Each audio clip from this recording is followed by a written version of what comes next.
Welcome back into 365 Sports. Jed Drenning, West Virginia Sideline Reporter, joins us now. And Jed, Houston and West Virginia tonight. West Virginia is on a roll right now, playing with tremendous confidence. Neal Brown entered this season very much on the hot seat. I don't know how they feel in Morgantown now, but as far as I'm concerned, you can turn the temperature all the way down on that. He has proven already what he can do with this team when they are healthy and ready to go and navigate some injuries. And this one means a lot, right? Because it's against Dana Holgorsen. What's the vibe around the Mountaineers right now? Well, to be honest with you, they all mean a lot, obviously. And there's no empty chairs on this schedule. So you have to bring it each week. And there's truth in the fact that you absolutely, in this league, you have to take them one at a time, because the first time you don't show up and play good football, you're going to pay for it by multiple scores. And Dana is a guy that recognizes matchups. I'm sure he's game planning against some of the deficiencies that he's seen. Our bye week, for us, I can say, came at a time when it was desperately needed. We played 4 really physical football games for the first 5 weeks of the season. And we had guys dropping. Some will be back, some won't. But we got some much-needed rest. But we're going to take Houston's best shot. We have little doubt about that. So we better come and bring it again tonight. Well, we had Dana Holgorsen on the show a couple times, and one of them right after the schedule was released, and he said, "Look, I'm not stupid enough to think that this wasn't very intentional on the Big 12 to do this way, because this is a storyline." Who do you think it's more of a storyline for, West Virginia or for Dana Holgorsen? That's a good question. I don't know that Neal even talked about it this week. He's like, look, Dana's a guy who had a lot of success here. He had a couple 10-win seasons. He had the Orange Bowl win. So he did a lot of good things with the program. He was the guy who superintended the transition into the Big 12. So I don't know if there's a lot of ill will harbored, at least internally. Now, there is that factor that, when your girlfriend breaks up with you, there's some ill feelings that are harbored, and that's more the fan base, So I don't know. Maybe it's a little overstated or oversold. To me, it would have been probably more of a storyline and more of a sizzling TV storyline had Dana been coming to Morgantown on a Thursday night. That would have kind of been more interesting. But, these Houston fans, is the first time they've ever faced the West Virginia Mountaineers. I can't imagine mean a whole lot to them. There's no animus there. So, but yeah, I think it's just 2 football teams that are trying to find their way into the second half of the season in a positive fashion. And I fully expect, under the circumstances, for Dana coming off a bye, because I saw him, coach very good football games coming off a bye at West Virginia. I've seen him do it at Houston. So I think that storyline is probably dominating a little more than it should, in that it's our first matchup ever. It will be interesting irrespective of who the coach was. So here we are. How much danger is in this game outside of all that, in that Houston really needs one to get back on the right track, because it has been a wildly disappointing season for them so far? Yeah, in many respects it has, but you look at how they battled in some of those games that the other team was able to separate in the second half, whether it was Texas Tech, whether it was TCU.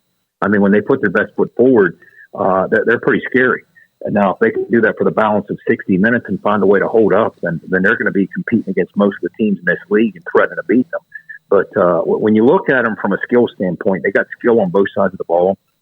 Now, Dana had to retool his offensive line in the offseason. They got, despite having maybe the one of the more exceptional linemen in the country at left tackle, they had to retool elsewhere.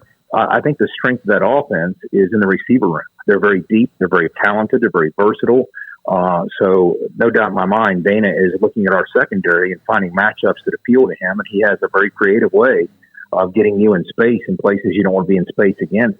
And so we're going to have our hands full on the defensive side. And on the offensive side, again, they got 2 big heavies on the interior. When they're playing solid, they're playing solid, and they're tough to move. They got 2 edge guys. We're dinged up with our offensive line and moving some parts around as well. So, we're going to have our hands full with challenges on both sides of the ball. They got corners that can play. So, this is one of those things that if you don't show up, you're going to find yourself down by multiple scores in this environment very quickly. So we better show up, and we better show up early. What's been the spark in your estimation of this team, especially, look, they're not in the last 3 weeks of this winning streak, scoring 45 points. They're doing this with defense. They've done it with different quarterbacks. They've done it with the running game. What's been the spark that turned this team around and lighted their confidence? But, I do think that there was a belief in the culture that continued into the offseason, and we felt that we underachieved and underperformed last year. And we marched into the offseason with that belief. And then when the media picked us to finish 14th, that was like Neal Brown standing over some burning embers trying to get a fire going, and somebody handed him a hose with an endless supply of jet fuel. And that really, really has lit a fire under this entire program. And that's the mantra. I mean, I don't go 30 seconds without hearing a player or a coach, somebody screaming 14, 14, 14. That's what it's all about. And they say, look, you can say what you want about us now on our winning streak. We're 14th in the Big 12 until the season ends and we prove otherwise. So that has served as tremendous motivation. But at some point, and we're trying to continue to become a more well-rounded football team. We won the last 3 games that you just talked about. We've won 4 in a row, but the last 3 in particular with less than 350 yards in each of those games. The last time West Virginia did that was in 1996 when we had the number 1 ranked defense in the country. Now that is on some level unsustainable. Good defense isn't unsustainable, but at some point the offense is going to have to emerge, and we're going to find ourselves in games that aren't just rock fights where we get to drag the other team into an alley, but it's going to be somewhat of a shootout. And, you might suspect that could come against the Dana Holgorsen coach team, so you better be ready offensively, and we need to keep cranking on special teams, so we need to be a well-rounded 3-phase football team. And so far through 5 games, we've done that. We just have to get better at it. How do you feel about how both quarterbacks have played when they've been called on? Well, both of them, for different reasons, I'm very happy.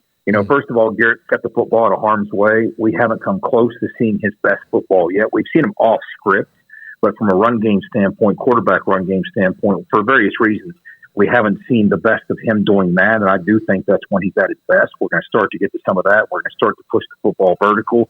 We need some help from the receiver room. And it'd be nice if a receiver catches an RPO and the conflict defender drops to the box and makes somebody miss and picks up big yardage for us. But even in the run game, which is what we've leaned on throughout the course of the first 5 games with CJ and the rest of the crew, it hasn't been as explosive as it was a year ago. So those splash plays need to come there as well. But with Garrett, he's done a great job of keeping the football out of harm's way. I think he's going to continue to improve. And with Nico, I mean, how can you not be happy with how that kid was thrust into the fire against Pitt, managed that football game for the better part of 3+ quarters, 3.5 quarters, and then came out and made his first Big 12 start against a very good Texas Tech football team and helped us get through that one and come out on top. So I think that room's in solid shape. But like the rest of the football team, we have to find ways each week to get better and better, because where we're at as a team right now through 5 games, it's good enough to be good through 5 games with one of the more difficult schedules in the country. But if we don't get better, if we plateaued, it's going to be an ugly final 7 games. We need to continue to get better in all 3 phases. Now, I realize it's still early, only 5 games in for West Virginia because they've had their bye. But, Ren Baker, sometimes, the new AD comes in, and it would not have been a surprise probably to anybody had he fired Neal Brown last year based on how new ADs work most of the time. Look, this is not my guy. I'm not going to even take a chance on it. I'm going to go bring my guy in, and that way I don't have to answer these questions. But he bet on Neal Brown this year and didn't make that move. And now he's looking at a 4-1 team. Has Neal Brown done enough to where that discussion is over? Well, what Neal, and this is obviously way above my pay grade, but when you listen to Ren talk, what Ren talks about is he sees things globally. He spends a lot of time in the building. He's been on the sidelines for every game.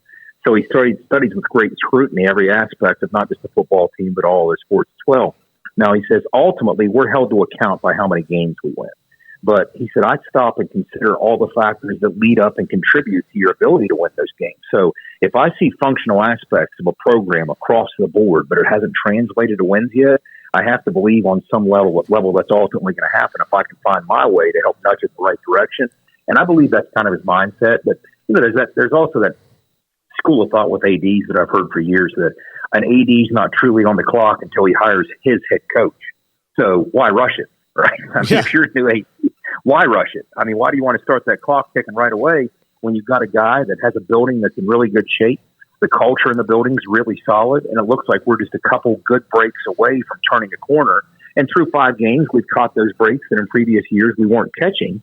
But again, you got to continue with this type of thing. When I look at what scares me, And every week I can talk myself into being scared against any of these Big 12 teams. But with Houston, they're +5 in turnover margin, good enough for number 2 in the conference. Now, we're a West Virginia team that despite the 4-1 start, we've only won the turnover battle one time in 5 games. In fact, this West Virginia program has only won the turnover battle one time in the last 11 games dating back to last year. That, too, is unsustainable. So when I say we have to continue to find ways to get better, it includes ball security and those types of things that Houston, for all their deficiencies that have hurt them this year, they've mastered that part of the game.